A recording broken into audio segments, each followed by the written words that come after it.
What's good, everyone? I'm IAnthonyD. Welcome back to the channel. It's good to see your beautiful faces, and welcome back to another Halloween the Game video. In today's video, we're going to be breaking down a new article that gives us some more details on what to expect for Halloween the Game. If you enjoy these videos and you like horror gameplay, subscribe with notifications set to all, and let's do this. Now, this article touches on different aspects of the game, from single player to what to expect from Michael in terms of abilities and things like that. It begins with this. Ilfonic is aware that when it and other teams announce games based on popular horror IPs like Halloween, fans get bummed when they learn it's an asymmetrical multiplayer game and wanted to include a single player campaign for them.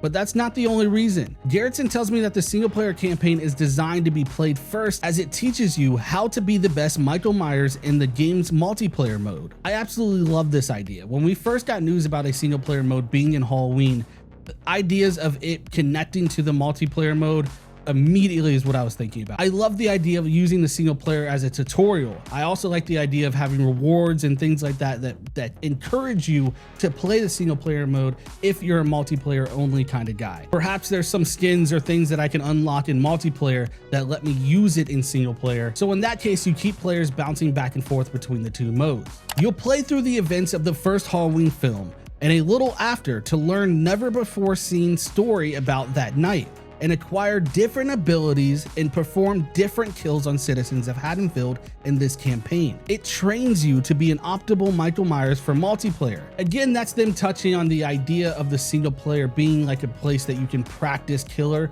before going into the multiplayer mode. But one thing they do touch on here is the different abilities and the different kills that Michael has. Now, I think it's so interesting when we touch on the topic of kills, because if you're talking kitchen knife, in Michael Myers, there's only so many ways he can slash you up. You can definitely get creative and do some fun kills, but I really hope we have the ability to swap weapons. Ideally, I think I would love to spawn in with no weapon and have the ability to use your hands. And then through exploring the map, you can go into houses and find knives. You can go into garages and find hammers. Maybe you find a corkscrew in one of the drawers, or you can find a baseball bat. And then all these different weapons having different kills. I think that's a really awesome way to spice up gameplay. Ilfonic has taken great strides to revolutionize this genre this time around. We're filling out the world with NPCs and AI, and heroes can save the town now instead of standard do XYZ and escape alone. But you can play it however you want. If you're saving the town people, you're slowing Michael down from killing people. On the other hand, if you're playing as Michael, you have more things to do that might be easier than killing a hero. So the power balance is a lot more interesting and different than the same old of this genre. Now, they haven't actually touched on how do we escape. They keep talking about how we can save townspeople. We know that we can arm them, we can warn them, get them all together, hopefully just get a mob chasing down Michael Myers, but we don't know how to actually escape. I think I really do like the idea of Michael having to deal with the NPCs as well as real players. It's gonna really fill out Haddonfield, where you can actually kind of immerse into the role of Michael Myers. It's gonna be hard to just stand around in shadows and stalk when you know that heroes are completing objectives. But with different NPCs around, and it looks like these NPCs really matter, being able to take your time and really dive into the role of Michael Myers sounds pretty fun. It honestly sounds like this game really is make or break on the NPCs themselves. They talk about them being cutting edge and really bringing Haddonfield alive, which is people maybe walking their dog or bringing in groceries, things like that.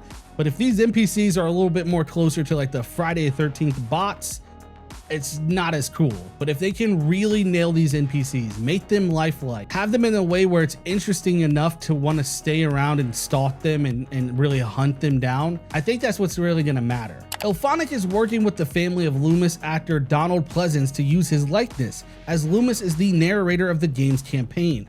Karma, the Dark World developer, Polar Studios, is helping Ilfonic develop the campaign. This is honestly so cool. So it really seems like we're going to be getting a lot of Loomis. And I think having him be the voice of this campaign is super smart, because that's kind of the role he plays in the movies anyways. And honestly, the more I hear about this single player, I'm just getting more and more excited about it. Now, something they do touch on in this article that I think is really cool, if there's some of you out there who are still feeling a bit uneasy about this game, about these developers, and you feel like it's another one of those cash grabs, die in a year type thing, I hear it all the time.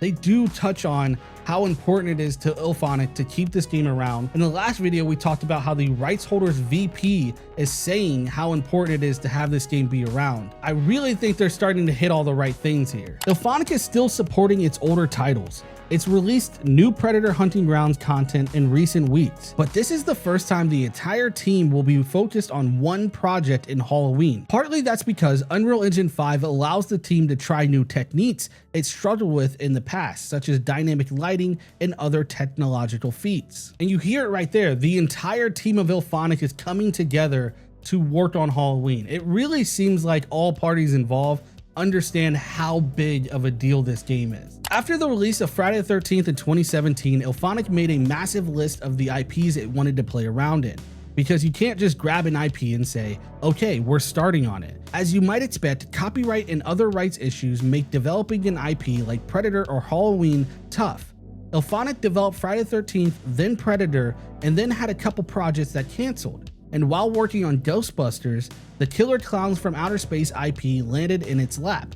During that game's development, Halloween arrived at its doors, and that's when we started going, let's work on the next project and focus the entire company on it. Despite this studio-wide focus on Halloween's development, it is important that Ilfonic does not abandon its prior projects. We fully believe in making a game, supporting the game, and even when going to another game, still keeping past ones going and fostered. Absolutely love to hear that. Honestly, it's the right mindset moving forward. Just because Halloween is massive does not mean that these other games are just going to fade away. Now, it's probably obvious that they're not going to be getting a ton of updates because Halloween is probably the main priority right now, but it is cool to see that they have this attitude. And in the asymmetrical space, this type of attitude doesn't happen for some reason. It's very strange, but I'm happy that Ilfonic is sticking to it. Now is where we get to the juicy part, where we start talking about some things we've never seen before.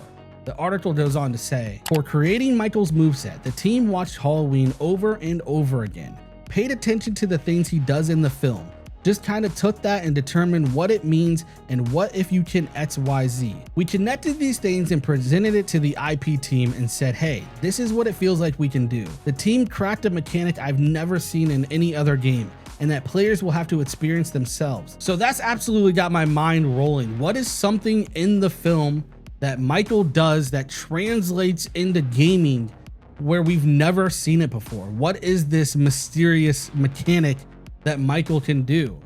I don't know. I'd love to hear what you guys think about that. Let's talk about this update down below in the comments. If you enjoyed this video, make sure to slash that like button, subscribe and notifications set to all, join Slasher Gang, but most importantly, remember the rules to survive. Don't do drugs, don't have sex, and oh yeah, don't die.